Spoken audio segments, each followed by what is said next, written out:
So I usually just make sure this thing will move. Connect the laser.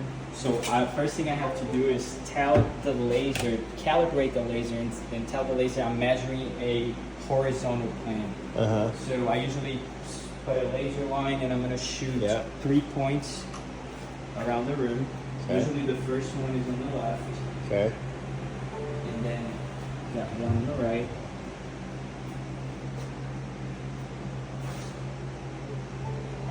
And one on the back. So I don't need this anymore. Usually open the doors a little bit. Let's see if we're going to be able to shoot these cabinets without tape. Usually the computer shows a message if it can read. So we got a line.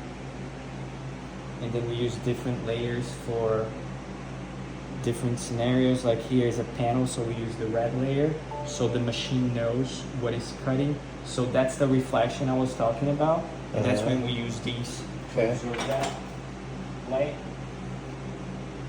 So we got that one. Then now we'll do another point here. Another point there. I have to do the shield to make sure I don't hit the tripod. Right. That's what I was just thinking too. Yeah.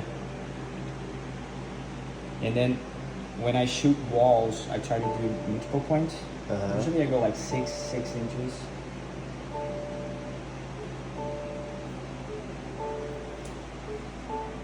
And you manually have to move that to get the points, right? Yes. And I tap on the screen to register the point. So good. So all I do after that, there's a function called fillet, just like in CAD, and we can just connect those points, extend those lines, rotate. That's the cabinet, and all I have to do is an offset, and then we do the finish layer, and we are doing 1.25 inches here, so 1.25. That's our countertop there. So if you measure, I can measure it. That's something we always do. We never trust the machine. So we go distance, point, and then I can measure the depth. It says 21 3/16. Right.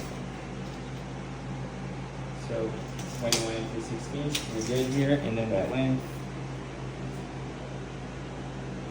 63 13/16. Okay.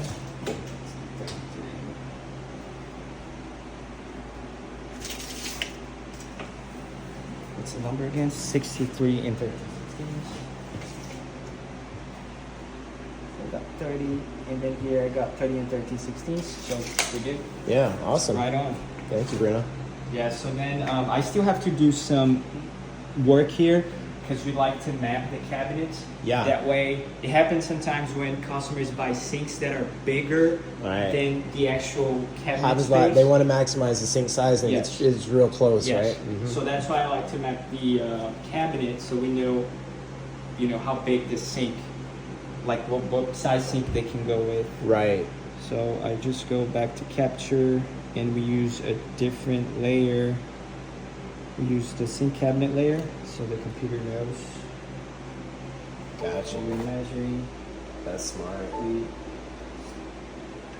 The other thing that happens too is the faucets sometimes get squeezed with not enough room. So are you able to kind of account for that too with all this? Yes. That's the reason I shot the back of the cabinet. Right. That way I know how much room I have.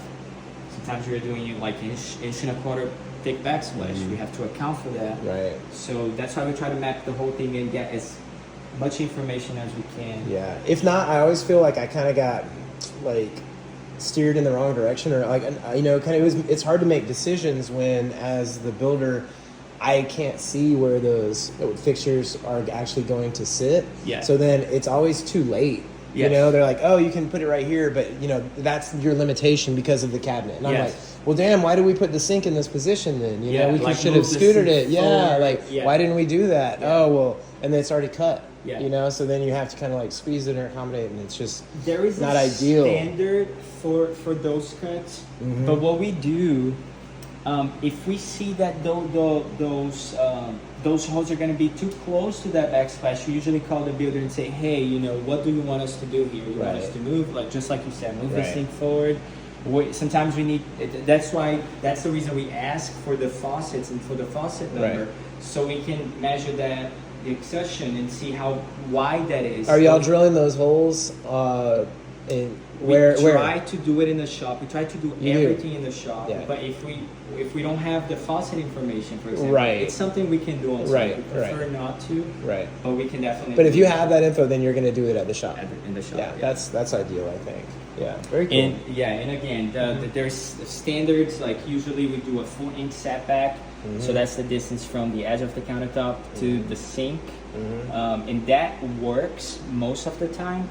But if it doesn't work, you have a smaller cabinet, sometimes you have a shallow cabinet, then we shift everything. We make sometimes a 3.5 setback, sometimes a 3-inch, depending on the size of the cabinet. But we always contact people and say, hey, this is what we have to do for this reason. Right.